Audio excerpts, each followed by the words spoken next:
guys, sekarang lagi bersama Bang Adriansyah yang punya dialektik.id. Dialektik TV, kalau Dialektik YouTube-nya TV ya? Dialektik TV. Oke. Website-nya dialektik.id. Nah, sekalian promosi ya. Baru tak subscribe. Oke.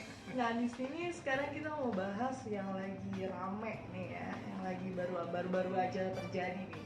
Kan sorry itu saya juga nih, gue belum mahir di dunia politik sebenarnya. Cuma gue penasaran nih sebagai orang awam ya lah ya. Nah, gue di sini cuma mau nanya, yang pertama, apa tanggapan lo ketika kerumunan menjemput Habib di bandara? Sebenarnya gue agak beberapa akhir-akhir bulan ini tuh tahun ini agak menghindari isu-isu seperti itu ya. Tapi ya kalau ditanya ya saya jawab. Yang satu, yang pertama, memang ini kan kerinduan umatnya Habib Rizik ya, dalam artian FPI dan simpatisannya lah. Wah, ini imam besar kami pulang. Wajar lah kayak kita misalnya bapak kita pulang umroh segala macem. Ini kan umrohnya, saya tuh pernah, bapak saya pulang haji itu 40 hari. Wah, kita sambut di rumah gitu kan, kita bikin selamatan. Itu cuma 40 hari. Ini bertahun-tahun. Tapi itu juga bisa nyambut di rumah kan? Iya. Enggak sih. Ini kan ungkapan kekangenan, kerinduan. Ya kan, kalau umroh cuman berapa bulan saja kita bisa kangen, 1 bulan lah. Itu kan paling, ada yang haji 40 hari segala macam, itu kita bisa kangen. Ini yang bertahun-tahun. Jadi dari tahun 2017 ya. Iya, 2017. Sekarang sudah 2020, sudah lama sekali perjalanan ke sini. Itu kerinduan. Jadi mereka itu, waduh, ingin, wah, imam besar kami datang, yang panutan kami datang. Jadi kita terima sih. Nah, kalau kondisi pandemi, ini sebenarnya yang harus ditegur adalah dari pihak pemerintahnya, yaitu Pemprov DKI. Kenapa dikasih izin gitu? Ya kan? Hal ini sebenarnya kan dia punya wewenang untuk, wah, sebaiknya tidak ada kerumunan seperti itu. Juga dari pihak kepolisian, sebaiknya tidak ada kerumunan, karena semua yang bersifat kerumunan itu dilarang saat ini. Konser musik tidak boleh, ya kan? Dan bahkan sepak bola tidak boleh ada, segala macam seperti itu. Jadi banyak orang sekarang kehilangan pekerjaan karena pandemi ini. Berarti itu berlebihan gak sih menurut abang?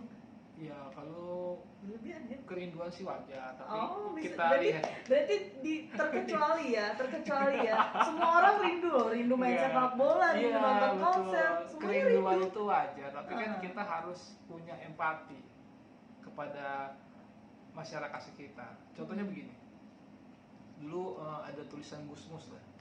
Ceritanya itu tentang seorang ulama namanya Imam As-Sakoti. Itu sedang datang ke rumahnya, pulang dari rumah, tiba-tiba terdengar berita bahwa toko-toko di dekat tokonya itu terbakar. Nah, dia bilang, wah, toko saya terbakar nih. Ternyata begitu dicek, hanya toko dia gak terbakar. Dia mengucapkan alhamdulillah. Tiba-tiba dia nyesel, dia istighfar selama 40 tahun. Kenapa? Dia merasa egois. Orang lain terbakar, saya istighfar. Nah, itu ibarat kata kita lagi musim bencana alam, contohnya kemarin tsunami di Banten segala macam, itu menjelang tahun baru kan. Tiba-tiba ketika satu Indonesia ini sedang berduka karena bencana alam berturut-turut, kita mengadakan tahun baru misalnya, kita pesta-pesta di tengah-tengah kesedihan orang lain. Nah, itu namanya tidak punya empati. Nah, Imam As-Sakoti ini sudah menunjukkan bahwa dia tuh beristighfar. Karena apa? Karena dia merasa senang di saat orang lain tuh susah, karena dia tidak terbakar. Nah, ini harus kita contoh. Jadi kita tidak boleh menyambut beliau dengan berlebihan, membuat kerumunan di mana-mana, bikin macet, berdempet-dempetan tanpa jarak. Sedangkan di sisi lain banyak orang-orang yang kehilangan pekerjaan.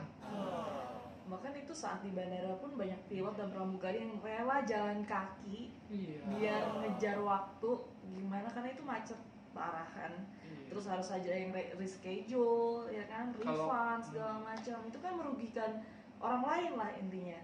Ya, dari situ. PSBB terbatas sebaiknya, kalau kata saya, cocok dengan dokter Tirta, dibuka saja udah, Ya udah, nggak usah. tidak usah ada PSBB. Iya. Wedding organizer udah boleh, semuanya sudah boleh, pertandingan sepak bola lanjut lagi. Bahkan ketika ini kan saya suka nonton ini ya, One Pride ya, yang di salah satu stasiun TV yang sana itu. Oke. Nah itu kan tidak ada penontonnya, tidak ada penonton. Akhirnya mereka hanya mengandalkan sponsor, bahkan akhirnya kan kehilangan tiket lah segala macam. Dan dengan adanya penonton itu kan ada jatahnya tukang parkir, ya kan ada jatahnya yang tukang tiket atau segala macam, itu semua kehilangan pekerjaan. Bahkan malah online ini apa namanya, taksi online, motor online, iya ojol segala macam, mereka sudah banting setir. Bahkan di tetangga saya itu dia ojek online, lalu sekarang sudah jadi tukang parkir di depan gang. Kan gimana mas, saya mau narik juga nggak ada yang ditarik gitu kan, sepi semua jalan. Kalau dulu ketika lagi macet-macetnya mati dapat lagi, sekarang sudah dapat, udah habis itu udah dapat lagi. Apalagi itu jadi Oke, ini kan ya intinya itu udah kesalahan yang parah lah ya, udah termasuk yang berlebih-lebihan, tidak mempedulikan ya harusnya kondisinya tuh seperti ini tuh harusnya gimana gitu ya. Iya, saya tidak bisa menyalahkan orang rindu dengan pemimpin. Oh gitu, masih cari aman ya Pak. Oke. Ya kan, umroh 4 tahun. Gak bisa loh, gak bisa, rindu semua juga rindu. Cuma bener. bedanya rindu terhadap siapa dan terhadap apa ya kan. Dan terus pertanyaan gue kedua ini, sebenarnya nih Bang ya, kedatangannya Habib Rizik ini selain karena pernikahan anaknya, itu apa sih gitu? Kok bisa-bisanya beliau mengadakan acara tersebut di saat Maulid Nabi secara nggak langsung seperti ada sesuatu di balik selimut lah intinya, karena itu difasilitasi oleh pemerintah. Ya karena inilah. Kok bisa gitu? Ya bagaimanapun juga kemenangannya Pak Anies Baswedan ini kan tidak lepas dari peran Habib Rizik. Kalau tidak ada demo 411, 212 ya kan, demo Ahok segala macam itu di Anies Baswedan akan sulit menang, karena kan apa namanya, bisa menggerus elektabilitas ya dari seorang Basuki Cahayapurnama dengan demo-demo itu. Nah, membuat Anies Baswedan ini naik popularitasnya gitu. Jadi seakan balas budi gitu ya Pak? Nah, iya, sekarang kan begitu. Kita tidak bisa menafikan bahwa kemenangan Pak Gubernur ini tidak ada peran dari Habib Rizik. By the way, saya habis nonton videonya Gus Miftah, bahwasanya beliau mengatakan dari gurunya, beliau mengatakan bahwa menghormati itu lebih didahulukan dibanding dengan ketaatan. Jadi harusnya kan saling menghormati dong di masa pandemi ini dibanding dengan menaati. Nah itu gimana? Ya itu saya juga menarik itu, ada kalimatnya mengatakan bahwa dahulukan akhlak daripada fikih segala macam itu. Nah itu kan jadi asal pentingnya akhlak gitu. Apalagi beliau kan ingin memunculkan revolusi akhlak. Itu masalahnya. Tapi kita harus benar-benar mengarahkan benar-benar ke revolusi akhlak. Saya nggak ngerti maksudnya revolusi akhlak apa akhlaknya di revolusi gimana. Nah jadi kita harus memikirkan dari artinya orang lain. Takbiran itu adalah tradisi kita misalnya. Tapi misalnya takbiran sampai jam 2 malam itu kan salah juga. Misalnya mukul beduk di saat tengah malam, padahal orang semua ingin istirahat karena besok harus sholat id misalnya. Jadi dia memuji-muji Allah aku lalu meledak petasan, ada yang sakit, ada yang itu. Ya apa seperti itu syiar Islam. Jadi kita harus juga menghormati. Kalau misalnya jam 9 ke bawah, oke lah, orang belum pada tidur. Tapi kalau sudah sampai jam 1 malam, jam 2 malam, nah itu yang mengganggu orang lain. Walaupun niatnya bagus ya, menyebut nama Allah, bertakbir, tapi kalau mengganggu orang lain itu justru itu bisa menjadi dosa buat kita juga. Nah ini juga kejadian misalnya kita dengan rindunya dengan beliau sebagai imam besar, sebagai ulama yang ijtima ya, ijtima ulama, sehingga harus menimbulkan kemakluman. Jangan sampai cinta itu membuat merugikan orang lain. Habib Rizik ini kan katanya sangat cinta NKRI, sangat mencinta Indonesia. Tapi kok jangan sampai kita ini gara-gara saking cintanya kita sama Habib Rizik, justru cita-cita beliau itu kita gagalkan. fasilitas bandara jadi ada yang rusak, tanamannya rusak, itu wah kerugiannya besar sekali. Belum orang yang macet, pesawat yang delay, berapa kerugian yang dirasakan ini. Ya sebaiknya lebih bijak lah. Ya saya tahu lah orang lagi rindu dengan 4 tahun umroh gitu kan, tidak pulang-pulang, bahkan haji juga ikut, saking kangennya. Tapi ya sebaiknya jangan seperti itu. Kita ikuti protokol COVID, bahwa kita juga harus punya empati. Jangan sampai kita itu ingin menunjukkan kebesaran Islam, tapi kita menyalahi aturan yang sudah dibuat oleh pemerintah. Justru itu nanti yang membuat Islam itu semakin jelek namanya di masyarakat umum. Begitu. Asik. Kita jadi, mencoba aman tapi nyerang juga. Iya. Jadi intinya itu terbantahkan ya. Oke, berarti untuk yang selanjutnya, pertanyaan selanjutnya itu, apa pantas nggak sih gitu seorang habib, seorang ustadz yang kita kenal berkata kasar? Terus mana sih pandangan abang gitu, menurut abang kok masih ada pengikut-pengikut ini? Wajar nggak sih mereka gitu? Sebenarnya pola pikir mereka itu gimana sih gitu? Kok bisa tetap mengikuti beliau-beliau yang sebenarnya nggak masuk akal kalau di saya pribadi ya? Ya kalau berkata kasar itu sebenarnya sudah kebiasaan kita sih ya, orang namanya dia kan orang Jakarta yang Tamburan. Di situ kalau orang ngomong kasar, ngomong itu sudah biasa bahasa begitulah. Tapi kan lihat posisinya sebagai apa.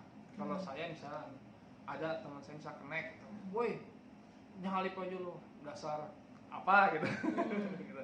Lalu dasar ini lo, dasar itu nggak apa-apa. Mungkin ya mereka kerjanya mungkin juga level pendidikannya kan juga di bawah ya, lalu pergaulannya juga kurang bagus, lingkungannya juga mempengaruhi lingkungan. Tapi ini kan beliau kan dokter ya, sekarang kemarin habis ambil dokter juga kan di Malaysia, juga S2 juga, cum laude lagi, dan beliau tokoh agama, punya umat. Dia sebaiknya memberikan contoh yang baik dengan tidak menggunakan bahasa-bahasa kasar seperti itu, bahasa-bahasa lonte lah, lonte mati ya. Nah itu kalau itu bukan apa-apa, takutnya nanti dicontoh. Contohnya misalnya gini, misalnya ada anak kecil nonton YouTube, ada Nikita Mirzani ya, jangan nonton itu. Kita tahu Nikita Mirzani itu kelakuannya kayak bagaimana kan, udah jangan nonton itu. Kenapa? Ini nontonan dewasa ya. Akhirnya nggak usah tonton ya, bapaknya nonton nggak apa-apa, atau yang sudah cukup umur nonton nggak apa-apa. Tapi kalau anak kecil jangan sampai ditonton karena takutnya ditiru. Seperti itu kan. Ketika Nikita Mirzani tayang, wah mesti ditonton deh gitu. Ini belum kamu belum cukup umur. Tapi ini orang lagi ceramah, tablik akbar, mengucap-ucap sholawat, tiba-tiba mengatakan kasar. Bingung kita. Jangan ditonton. Tapi ceramah. Kalau ditonton nanti diikutin. Ya kan? Bapak goblok, bapak dukung Islam, bapak dukung partai setan. Itu bahaya. Apalagi kalau bapaknya beda pandangan politik, bisa terjadi pertengkaran di rumah itu cuma gara-gara pandangan dari ulama-ulama tersebut. Sebaiknya tidak usah. Jadi ulama itu cukuplah tugasnya membenahi akhlak masyarakat, benar-benar mengajarkan kita tuh bagaimana mendekatkan diri pada Allah, bukan ngurus-ngurusin masalah-masalah politik duniawi seperti ini. Kalau masalah politik duniawi itu cukup diurus anggota DPR saja. Nah kalau bapak mau ngurus politik, ya masuk ke dalam partai, masuk ke dalam DPR, tunjukkan aspirasi di situ, dan sidangnya secara tertutup. Apa yang diperjuangkan umat Islam, perjuangkan di dalam secara konstitusional. Tapi kalau ternyata beliau mau bikin partai baru gimana? Ya nggak masalah, silakan bikin partai. Kalau laku misalnya. Iya kan, semua kalau laku kan. Amin ya. Walaupun pilpres kalah juga. Iya. Berarti gimana nih untuk meminimalisir stigma-stigma yang negatif terhadap gimana ya? Kita nonton, kita udah lihat faktanya bahwa seorang tokoh agama yang berkata kasar seperti itu yang tidak patut dicontoh, namun gimana caranya mengurangi stigma masyarakat yang negatif gitu? Jadi kita memang kalau menurut saya yang benar membuat Habib Rizik ini dengan kelompok-kelompok yang seperti Maher Tuwalibi itu terkenal, dia kan sebenarnya adalah orang-orang yang kontranya juga. Ya seperti misalnya dibikin parodi segala macam, jadi orang ih kok begini ya, ulama digituin seperti itu. Ini kita sebab pertarungan bukan pertarungan dakwah. Kalau bilang wah kita ini perang cyber, ini perang antara dakwah moderat dan Islam radikal dan Islam moderat gitu. Kalau saya lihat ini mereka ini bukan perang ajaran siapa paling benar, tapi perang propaganda. Oh, propaganda. Ya dua-duanya saya tahu ada yang bermain di belakangnya di sini. Yeah. Dan sekarang kalau kita lihat misalnya Islam moderat perang sama Islam radikal, yang radikal nggak merasa radikal, ya kan, yang moderat merasa paling Pancasilais, tapi radikal kan kita Pancasilais juga. Akhirnya saling beradu propaganda itu kan. Nah, yang tepuk tangan siapa? Ya kan, yang tepuk tangan di belakang itu siapa? Nah, itu yang harus kita pikirkan.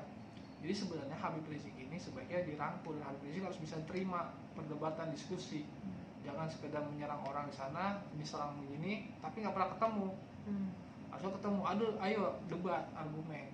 Jadi sebenarnya semua itu intinya punya kepentingan ya Bang ya? Iyalah, ini kan udah jelas ini kepentingan politik. Okay. Jadi umat Islam ini hanya dijadikan permainan. Permainan orang-orang yang ingin berkuasa, ya kan? Yang satu Islam moderat ya juga ada yang menunggangi lah. Yeah. kita nggak usah inilah. Yang ngakunya moderat, tapi juga kan ketika di pilpres dipakai juga untuk menyerang kelompok radikal, ya tapi tidak dapat jatah apa-apa, hanya dikasih jatah ya itu aja bikin rame. Yang radikal juga begitu, yang dibilang radikal ya, saya tidak mengatakan dia radikal, tapi yang dianggap radikal juga dimanfaatkan juga. Ada salah satu kelompok yang mengatakan bahwa mereka ini bagian dari umat Islam, tapi ujung-ujungnya ya mereka ditinggal juga. Toh yang didukung jadi menteri juga. Iya, makanya kan ibarat kita dikasih kue enak ya dimakan dong, bukan dibuang. Itulah namanya konsep oligarki. Yeah. Oligarki itu adalah ketika rakyat itu berkonflik, oligarki itu bernegosiasi. Itu rumus politik kita. Jadi ketika rakyat dibenturkan, rakyat diadu-adu dengan sistem demokrasi yang prosedural ini, di satu sisi ada kelompok-kelompok elit yang cuma 1% itu, mereka negosiasi. Nih bagi ya, proyek situ ya, proyek ini ya, kamu yang megang ini ya. Mereka tuh negosiasi terus. Gitu. Oke, dari 3 pertanyaan tadi kesimpulannya jadi gimana nih Bang? Ya, kesimpulannya itu ya kita jangan mudah terprovokasi dengan isu-isu itu. Ini radikal, ini moderat, itu pasti permainan juga, semuanya permainan. Jadi kita dibentur-benturkan ini, ada di satu sisi ada yang bernegosiasi di luar kita ini. Jadi jangan mau kita umat Islam itu menjadi kayu bakar untuk memasak nasi orang lain. Nah, dua-duanya. Jadi kita kalau menyerang Habib Rizik, kita juga nggak untung, ya kan? Kalau kita menghina yang musuhnya Habib Rizik juga nggak untung. Jadi sebenarnya mengadu-ngadu ini juga ada yang memanfaatkan. Coba Habib Rizik, terus Habib Lutfi dihina, ya kan, sama si siapa tuh yang Arab Maher si Sony itu. Dia menghina Habib Lutfi, menghina Gus Dur. Habib Lutfi itu siapa? Ulama, seorang habaib yang kedudukan sebagai cucu dari Nabi Muhammad SAW. Kenapa sih kita bisa mereka bisa menghormati Habib Rizik, kok nggak bisa menghormati Habib Lutfi? Cuma gara-gara Habib Lutfi itu mendukung orang yang berbeda, capres yang berbeda. Ya, walaupun capres yang kemarin mereka dukung juga jadi menteri sekarang kan. Iya. Nah, sekarang bingung kita itu maunya mereka apa. Jadi saya mengira ini Habib Rizik sama NU dan segala macam ini kayak seperti hanya diadu-adu saja oleh orang-orang. Tapi terlihat jadi seperti kayak mewujudkan kemauan anak kecil nggak sih jadinya? Maksudnya nggak tahu. Ya jadi kayak kalau misalnya kita lawan jadinya ngambek, ntar jadi nyusahin yang lain gitu, ngerti ya? Ya itu memang begitu. Jadi emang polanya begitu terus gak sih? Kita ini kan dibikin sibuk hal-hal yang begitu. Iya. Islam ini yang paling benar siapa gitu kan? Ya udah, Islamnya semuanya benar, cuman caranya saja. Ya mereka mungkin caranya begitu kan. Tapi kan di sini harus punya posisi pemerintah itu harus benar-benar jangan sampai ini terjadi konflik, harus adil. Ya kan, yang lain nggak boleh keluar bikin kerumunan, yang ini boleh bikin kerumunan. Nah itu kan jadi tebang pilih itu. Nah, jadi kita juga sebagai umat Islam juga jangan mau juga dibentur-benturkan di medsos, walaupun kita gatal juga kan ngeliat Habib Lutfi dihina gitu kan. Tapi kita lihat siapa sih yang menghina. Wah, ternyata yang menghina itu seorang Wahabi. Maher Tuwalib ini kan Wahabi kan. Ya kita tahu. Nah terus kita membela dia, Jadi kalau saya lihat di Habib Rizik ini kebanyakan mendengarkan info-info dari orang-orang yang di luar Ahlus Sunnah wal Jamaah. Itu masalahnya di situ. Yang bikin Ahlus Sunnah wal Jamaah ini bentrok sesama kita itu sebenarnya karena kita banyak mendengar info-info yang di luar kita, atau mendengar masukan-masukan yang di luar dari Ahlus Sunnah wal Jamaah. Habib Rizik itu kan Ahlus Sunnah wal Jamaah, Habib Lutfi Ahlus Sunnah wal Jamaah, diadu oleh Wahabi. Terus kita ikut aja gitu. Iya. Itu kan masalahnya di situ. Jadi jangan mau kita menjadi kayu bakar untuk memasak nasi orang lain. Oke. Jangan mau jadi kayu bakar untuk memasak nasi orang lain. Itu kesimpulannya. Dan jangan lupa untuk selalu memilah-milih berita, yang mana yang hoax, yang mana yang enggak, sebelum Anda termakan dengan berita palsu. Oke, jangan lupa like, comment, and subscribe my channel. Bye bye.